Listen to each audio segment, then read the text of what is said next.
स्वागत है आपका दिव्य हिमाचल टीवी में। मैं हूं दीक्षा शर्मा। शाम के 6 बज चुके हैं और प्रदेश की तमाम खबरों के साथ हम आपके समक्ष आ चुके हैं। कई लेटेस्ट अपडेट्स आज इस बुलेटिन में हम आपके साथ साझा करने वाले हैं।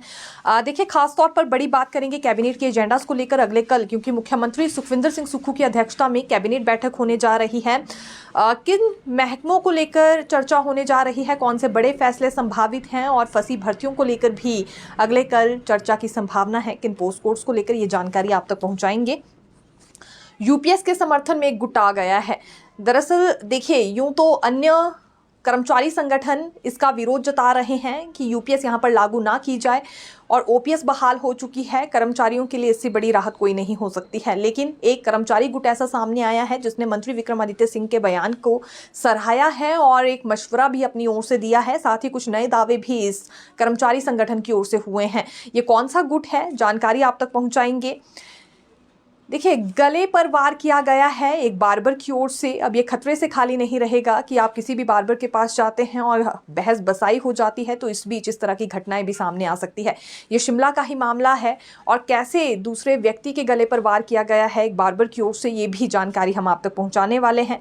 एसडीएम्स अब पीएसओ की मांग यहाँ पर उठाने लगे हैं। प्रोटेक्शन सिक्योरिटी ऑफिसर इन्हें चाहिए, आखिरकार किस वजह से।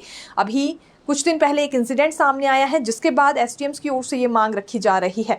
ये भी अपडेट बारीकी से आपके समक्ष रखेंगे। और फ्री बीज पर सख्त हो गया है सुप्रीम कोर्ट। ये जो राजनीतिक दलों की ओर से लालच दिया जाता है लोगों का मत अपनी ओर करने के लिए, ये फ्री की रेवड़ियां बांटने का जो अनाउंसमेंट ये करते हैं, फिलहाल इस पर सख्त रुख अपनाता हुआ सुप्रीम कोर्ट नजर आया है। क्या कुछ इस पर सुप्रीम कोर्ट की ओर से कहा गया है, ये भी जानकारी देंगे। लेकिन शुरुआत मौसम से करना चाहेंगे, क्योंकि अभी देखिए फिर 16 फरवरी तक मौसम साफ बताया गया है। भयंकर सूखा पड़ने के आसार हैं, क्योंकि सामान्य से 85% कम बारिश फरवरी माह में भी हुई है और जनवरी माह में भी कुछ इसी तरह का रिकॉर्ड रहा है। अभी अगर सही से बारिश बर्फबारी नहीं होती है, आने वाले समय में परेशानी होगी, पानी की किल्लत होगी और जल स्रोत भी अभी से ही सूखने लगे हैं। हालात ये है कि अपर शिमला में लोग अपनी खेतीबाड़ी को लेकर भी परेशान हो गए हैं, क्योंकि फसलें प्रभावित हो रही हैं। शहरों में होटलियर्स परेशान है क्योंकि टूरिस्ट नहीं आ रहे हैं। ना बर्फबारी का दौर, ना बारिश का दौर। इस बार फिर ये मौसम सूखा ही निकल गया है। बीच में बर्फबारी हुई भी, लेकिन हल्का हिमपात हुआ है। और पिछले वर्ष 12 फरवरी देखिए इसी दिन बर्फबारी हुई थी, काफ़ी ज़्यादा हो गई थी, जो फसलों के लिए फ़ायदेमंद भी साबित हुई थी। लेकिन इस बार ऐसी कोई स्थिति नहीं बन रही है, जिस वजह से बागवान भी परेशान है। हल्की हल्की बर्फबारी होती है, उसके बाद फिर मौसम साफ हो जाता है, जैसा कि पिछले कल भी हुआ था। तापमान में बढ़ोतरी होती जा रही है। ये सर्दियों का मौसम है, लेकिन दिन के समय अप्रैल में जैसा मौसम यहाँ पर प्रतीत हो रहा है। शिमला पुलिस ने नशा माफिया शाह गैंग के खिलाफ कार्रवाई की है। नशा माफिया की ये एक बड़ी गैंग मानी जाती है शाह गैंग। 5 लोगों को गिरफ्तार इसमें किया गया है। ये 5 लोग एजेंट के तौर पर इस गैंग में काम कर रहे थे। हालांकि इससे पहले इनके मुख्य सरगना को गिरफ्तार शिमला पुलिस ने कर लिया था, जो कि कोलकाता का व्यक्ति बताया जा रहा है। ये संदीप शाह इसका नाम था और इसी वजह से इसी के नाम पर ये शाह गैंग बनाई गई है। हालांकि 11 लोग उस वक्त मुख्य सरगना के समेत गिरफ्तार किए गए थे। ठीक इसके बाद 19 जनवरी को अन्य लोग भी इसमें गिरफ्तार हुए थे। दरअसल 16 जनवरी को सरगना को पकड़ लिया गया था। 19 जनवरी को 11 लोगों को फिर गिरफ्तार किया गया था और इसी तरह से अभी तक 35 आरोपियों की गिरफ्तारी हो चुकी है। लेकिन इस गैंग के सबसे ज्यादा तार बिछे हुए हैं शिमला में, रोडू में, कोटखाई और ठियोग में। यहाँ पर सबसे ज्यादा स्ट्रॉन्ग नेटवर्क इस गैंग का बताया जा रहा है। 200 से 400 के लोग के करीब लोग इसमें शामिल बताए जा रहे हैं। इनकी जो गैंग के साथ लोग जुड़े हैं वो तकरीबन 400 के करीब है। हिमाचल प्रदेश के बाहर से भी, बाहरी राज्यों के लोग भी इस गैंग के साथ जुड़े हुए हैं।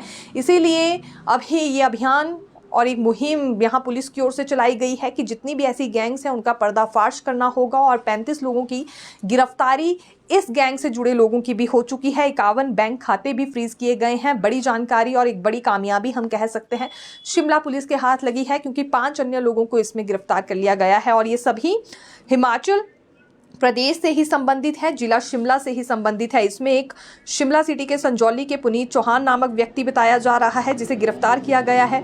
विनेश ये भी संजौली से है। फिर लोहर खलीनी से सुनील शर्मा को गिरफ्तार किया गया है और ठियोग के रोहित चंदेल और उमेश भी इसमें शामिल बताए गए हैं, जिसके बाद इन्हें भी गिरफ्तार कर लिया गया है।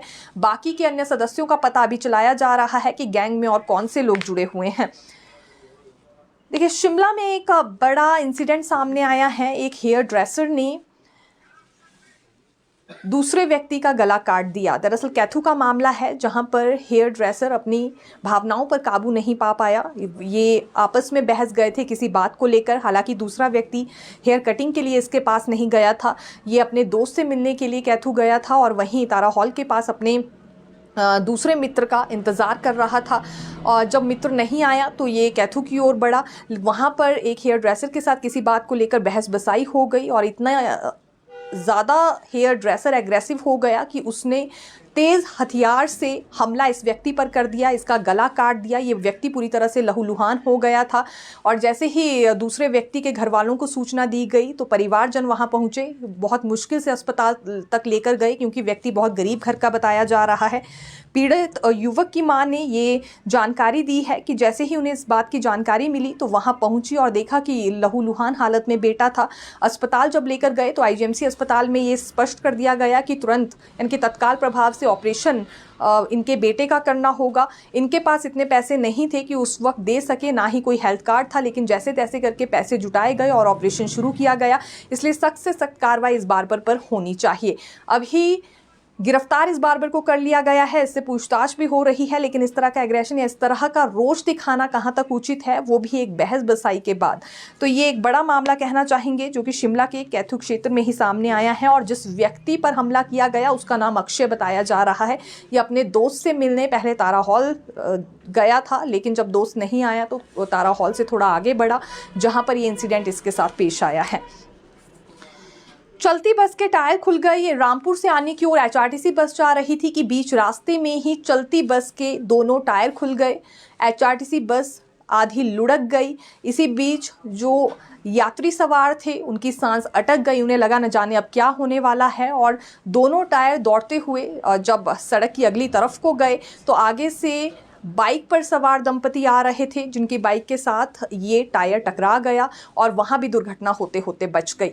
अक्सर इस तरह के इंसिडेंट सामने आ रहे हैं जहां एचआरटीसी बस के टायर ही खुल जाते हैं। चलती बस के जब टायर खुलेंगे तो कोई बड़ी दुर्घटना हो सकती है। हालांकि आज ये टल गई है और वहां चालक परिचालकों की ओर से दावा ये किया जा रहा है कि जो क्षेत्रीय प्रबंधक है उसने निर्देश जारी किए हैं कि ट्रेड यूनियन के कर्मचारी बसेस के निरीक्षण में कोई भी दखलंदाजी ना करे। अगर ये दखलंदाजी ना करेंगे तो इस तरह के इंसिडेंट्स पेश आते रहेंगे। अब तो रामपुर में लोगों ने एचआरटीसी बस में जाना ही छोड़ दिया है। वहां पर पहले भी इस तरह की घटनाएं पेश आई हैं। लोग एचआरटीसी से अपना विश्वास खोते जा रहे हैं। अगर इस तरह के इंसिडेंट्स पेश आएंगे तो कैसे लोग खुद को लेकर सुरक्षित महसूस करेंगे। इस मामले के बाद अब निरीक्षण होना चाहिए सभी बसेस का और ट्रेड यूनियन के कर्मचारियों के सामने ही होना चाहिए, क्योंकि यहाँ गंभीरता नहीं दिखाई जा रही है और क्षेत्रीय प्रबंधक की ओर से भी जो निर्देश जारी किए गए हैं वो ठीक नहीं है। रखरखाव और रिपेयरिंग से संबंधित चालक परिचालक दखल नहीं करेंगे तो कौन करेगा, ये सवाल भी वहाँ ट्रेड यूनियन के कर्मचारियों की ओर से उठाए गए हैं। देखिए, शिमला में एक ठगी का मामला सामने आया है। ये लोक मित्र संचालक है जिसके साथ ठगी की गई। बहुत ही बेबस हालत में 27 से 28 वर्ष के करीब युवक वहां पहुंचते हैं। ये 3 युवक थे जिनका कहना था हमारे पास कैश नहीं है, हम आपको जीपे कर देंगे और हमें 9,000 कैश दे दीजिए। व्यक्ति ने दया खाकर, जो कि लोक मित्र संचालक था, इसने भावनाओं में आकर और दया करते हुए इन्हें 9,000 कैश दे दिया। उस वक्त तीनों युवकों की ओर से 4 ट्रांजैक्शंस 2,000 की गई और 1,000 की ट्रांजैक्शन इन्होंने की। मैसेज व्यक्ति के पास आ गया, लेकिन 25 मिनट बाद ही ये मैसेज आया कि योर रिक्वेस्ट इज एक्सपायर्ड। उसके बाद पता चला ये ठगी का शिकार हो गया है। सदर थाना में शिकायत दर्ज करवाई गई थी। तीनों युवकों को गिरफ्तार कर लिया गया है क्योंकि ये एक ठेकेदार के पास मिस्त्री का काम कर रहे थे टूटीकंडी में, इसीलिए पकड़ना इन्हें आसान था। और जिस अकाउंट से इन्होंने ट्रांजैक्शन पहले की थी या जो भी जानकारी या मैसेज दूसरे व्यक्ति लोक मित्र संचालक के पास पहुंचा था, उसके थ्रू भी इन लोगों तक पहुंचना बहुत आसान पुलिस को हो गया। अभी गिरफ्तार कर इन पर कार्रवाई हो रही है और ठगी का बड़ा जुर्म इन्होंने किया है।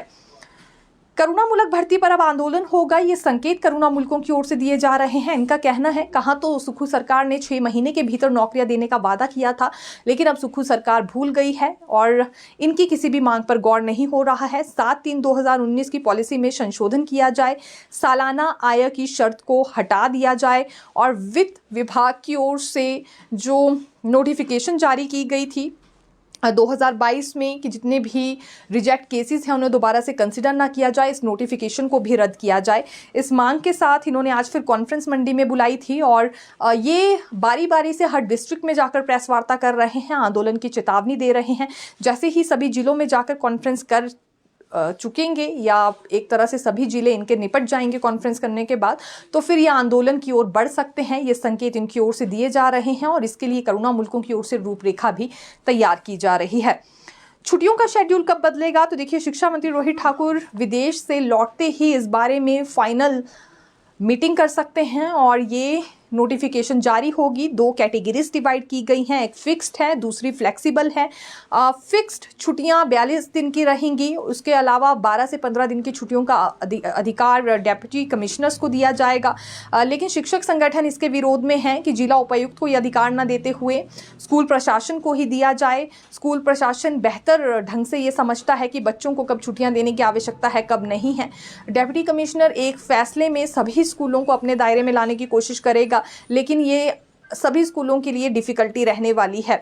जब आवश्यकता हो या जब स्थिति वैसी बन जाए, बाहर की तस्वीरें ठीक ना हो, जैसे कि मॉनसून है, कोई बाढ़ आ गई, पेड़ गिर रहे हैं, तो स्थिति स्कूल के आसपास कैसी है, उस क्षेत्र में स्थिति कैसी है, ये स्कूल प्रशासन ही सही से समझ सकता है।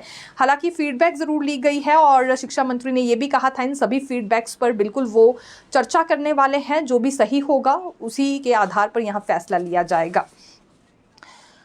मंत्री चंद्र कुमार ने पिछले कल एक बड़ा बयान दिया था जिसमें इनका कहना था कि संगठन पैरालाइज्ड हो गया है, इसीलिए तो दिल्ली में भी चुनाव इतनी बुरी तरह से हार गए हैं। संगठन सरकार का तालमेल होना जरूरी है और हिमाचल प्रदेश में तो अभी संगठन ही नहीं है, महज एक अध्यक्ष प्रतिभा सिंह है, इसके अलावा कोई पदाधिकारी नहीं है। यहाँ भी अगले विधानसभा चुनाव होने हैं, लेकिन उससे पहले संगठन को लेकर कोई गठन नहीं किया जा रहा है, अभी तक नए पदाधिकारी सामने नहीं आए हैं, तो संगठन तो पैरालाइज्ड हो गया है। इसीलिए कांग्रेस पार्टी की हालत और ज्यादा खस्ता होती जा रही है। ये बड़ी बात पिछले कल चंद्र कुमार ने कही, इस पर आज प्रतिभा सिंह की ओर से रिएक्शन सामने आया है और यहाँ पूर्व सांसद और कांग्रेस प्रदेश अध्यक्ष प्रतिभा सिंह ने ये कहा कि देखिए जल्दी ही ये दिल्ली जाएंगी, हाईकमान से इस बारे में बात करेंगी।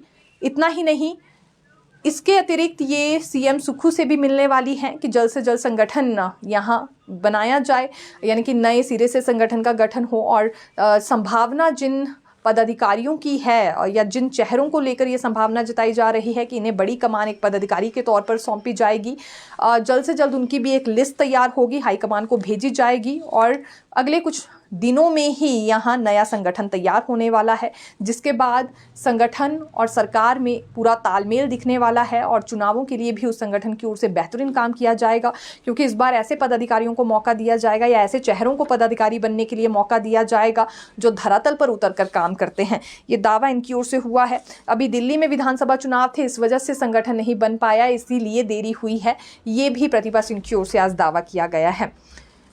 पटवारी कानूनगो पदोन्नति लटक गई है। पटवारी कानूनगो की ओर से एक पत्र सरकार को भेजा गया है कि जल्द से जल्द इनकी प्रमोशंस कर दी जाएं। अभी तकरीबन 45 के करीब पूरे हिमाचल प्रदेश में नायब तहसीलदार के पद खाली हैं और इन पदों पर प्रमोशंस नहीं हो रही हैं। जब नायब तहसीलदार की प्रमोशन नहीं हो रही है तो इसी वजह से कानूनगो पटवारी की प्रमोशंस भी रुकी हुई हैं और ये जो कानूनगो पटवारी हैं ये अपनी रिटायरमेंट के नज़दीक हैं, बिना प्रमोशन ही इन्हें सेवानिवृत्त होना पड़ेगा।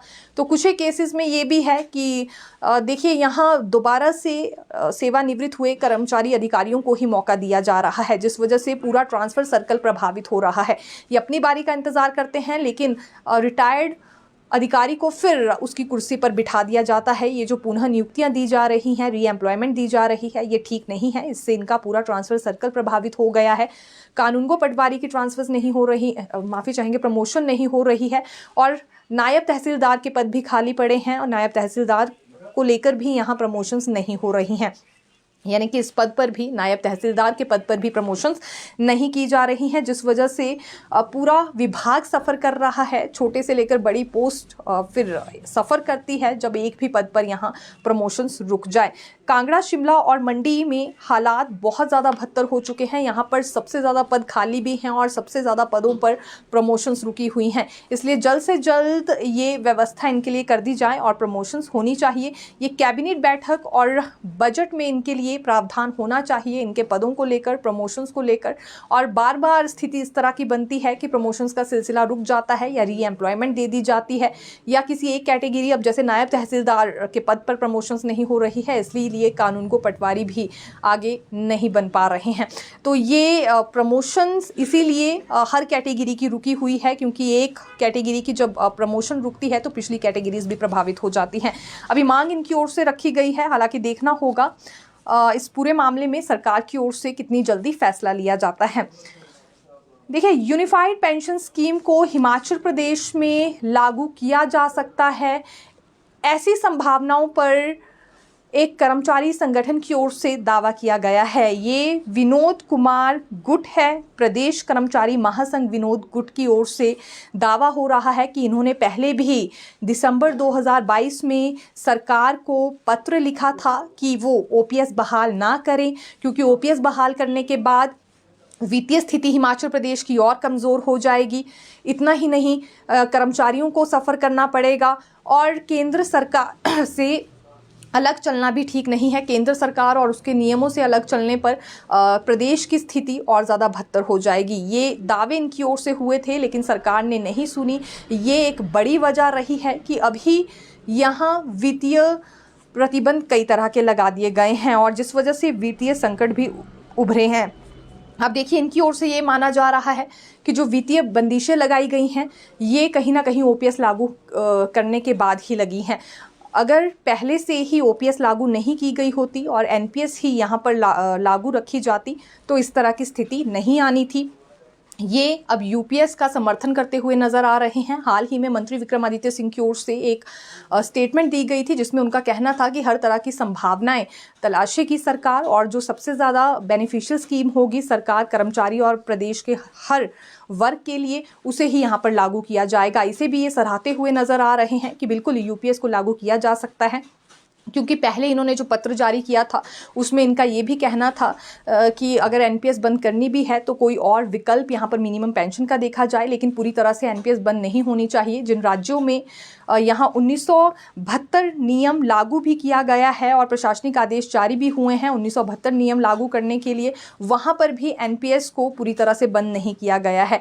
तो जब वहाँ एनपीएस बंद नहीं हुई तो हिमाचल प्रदेश में भी नहीं होनी चाहिए, क्योंकि यहाँ पर वित्तीय संकट और ज़्यादा उभर जाएंगे और केंद्रीय स्कीम के साथ चलना बहुत ज़्यादा ज़रूरी है। लेकिन जब ये नहीं माना गया तो उसका नतीजा ये है कि अभी कई तरह के वित्तीय संकट उभर आए हैं, वित्तीय बंदिशें लगा दी गई हैं और अगर इन वित्तीय बंदिशों को फिर से बहाल करना है तो ज़रूरी है यहाँ पर यूपीएस लागू हो।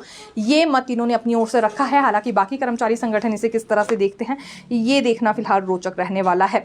राजनीतिक दलों की ओर से मतदाताओं को जो चुनावों से पहले फ्री बीज दी जाती हैं कि यदि मान लीजिए किसी भी पार्टी की सरकार बनती है तो उसके बाद वो इतने रुपए देंगे, ये योजना शुरू कर देंगे, फ्री में बिजली देंगे, पानी देंगे, ये फ्री बीज ठीक नहीं है। इस पर सुप्रीम कोर्ट ने सख्त रुख अपनाया है। सुप्रीम कोर्ट का ये मानना है कि ये सही तरीका नहीं है, इससे लोग आलसी हो रहे हैं, कुछ करना नहीं चाहते हैं, देश की प्रगति में उनका योगदान नहीं है। अगर देश की प्रगति में हर व्यक्ति का योगदान रहे और ये ज़रूरी भी है देश के विकास के लिए, तो इस तरह की फ्री बीज की अनाउंसमेंट बंद करनी होगी या कोई और तरीका निकालना होगा। हालांकि लोगों के लिए वो राजनीतिक पार्टियों का कंसर्न समझते हैं, लेकिन ज़रूरी है कि फ्री बीज ना दी जाए, हर व्यक्ति को मेहनत करने दी जाए, तभी देश विकास की ओर बढ़ेगा। ये सुप्रीम कोर्ट की ओर से सख्त रुख अपनाया गया है। आने वाले समय में ये बदलाव हो सकता है। अब किसी भी पॉलिटिकल पार्टी की ओर से ऐसी कोई अनाउंसमेंट नहीं की जा सकती है जिसमें कि लोगों को मुफ्त की रेवड़ियाँ बांटने की घोषणा हो, जैसे कि पार्टी अगर सत्ता में काबिज होती है तो फिर फ्री बिजली, पानी या कोई भी चीज़ लोगों को दी जाए, ये उचित नहीं है। ये सुप्रीम कोर्ट का मत है। हालांकि क्या कुछ होता है, अभी ऐसा कोई ऑर्डर आया नहीं है, लेकिन सुप्रीम कोर्ट ने एक तरह से सख्त रुख इसमें ज़रूर अपनाया है, ये शब्द हम कह सकते हैं। ये दरअसल राइट टू शेल्टर से संबंधित एक मामले में न्यायाधीश बीआर गवई और न्यायाधीश अगस्टिन जॉर्ज मसीहा ने कहा है कि फ्री में बांटे जा रहे पैसे लोगों को काम करने से रोकते हैं और ये उचित नहीं है। कैबिनेट बैठक के एजेंडा पर आना चाहेंगे। देखिए, एजुकेशन सेक्टर से जुड़ा कोई भी एजेंडा अगले कल की कैबिनेट बैठक में नहीं लगेगा। ठीक 11 बजे मुख्यमंत्री सुखविंदर सिंह सुक्खू की अध्यक्षता में कैबिनेट बैठक शुरू होने जा रही है सचिवालय में, लेकिन एजुकेशन सेक्टर से जुड़ा कोई भी एजेंडा नहीं लगेगा क्योंकि शिक्षा मंत्री रोहित ठाकुर इस वक्त यहाँ पर नहीं हैं। हेल्थ से जुड़े कुछ एक प्रस्ताव लाए जा रहे हैं। इसके अलावा जो फंसी भर्तियां हैं उस पर भी चर्चा होने वाली है। हाउसिंग प्रोजेक्ट को प्लानिंग के दायरे में लाने पर भी चर्चा होने वाली है और बजट सत्र का शेड्यूल तय हो सकता है क्योंकि ये 10 मार्च से 10 अप्रैल तक सेशन जारी रहने वाला है। तो ये बजट सत्र भी अभी सरकार बुलाएगी और इसे लेकर शेड्यूल तय अगले कल की कैबिनेट बैठक में हो सकता है। 80 पोस्ट कोर्स को लेकर भी फैसला होना है। अभी राज्य चयन आयोग की ओर से 2022 में 80 पोस्ट कोर्स पर विज्ञापन जारी किया गया था जिसमें 1423 कुल पद हैं 80 पोस्ट कोर्स में और 3,41,242 युवाओं ने आवेदन भी किया था, लेकिन दोबारा से इन पदों को विज्ञापित किया जा सकता है और इसी संदर्भ में सरकार को राज्य चयन आयोग ने पत्र भेजा है कि क्या दोबारा से आवेदन मांगे जाएंगे इन पोस्ट कोर्स के लिए और आयु सीमा में भी क्या कोई छूट सरकार की ओर से दी जाएगी। हालांकि अभी देखिए इसका कोई जवाब आया नहीं है, लेकिन जवाब आने के कई दिनों तक भी यहाँ ये प्रक्रिया शुरू नहीं होने वाली है, यानी कि दोबारा से अगर आवेदन लेने होंगे और अभी ये जवाब आ भी जाता है तो काफ़ी दिन फिर अभ्यर्थियों को रुकना पड़ेगा। इसका बड़ा कारण ये है कि अभी पोर्टल को लेकर भी मीटिंग होना बाकी है। नया पोर्टल राज्य चयन आयोग की ओर से बनाया जाएगा और इसके लिए 17 और 18 फरवरी को हमीरपुर में बैठक रखी गई है और जब तक ये पोर्टल फाइनल नहीं होता है तब तक आवेदन नहीं लिए जाएंगे। तो इसीलिए पहली बात तो ये कि 80 पोस्ट कोर्स को लेकर विज्ञापन जो जारी हुए थे और अभ्यर्थियों ने आवेदन भी किए थे, नए सिरे से अब यहाँ आवेदन फिर लिए जा सकते हैं। इसमें आयु सीमा में भी छूट दी जा सकती है क्योंकि इसी तरह का प्रस्ताव यहाँ तैयार किया गया है राज्य चयन आयोग की ओर से जो कि सरकार को भेजा गया है।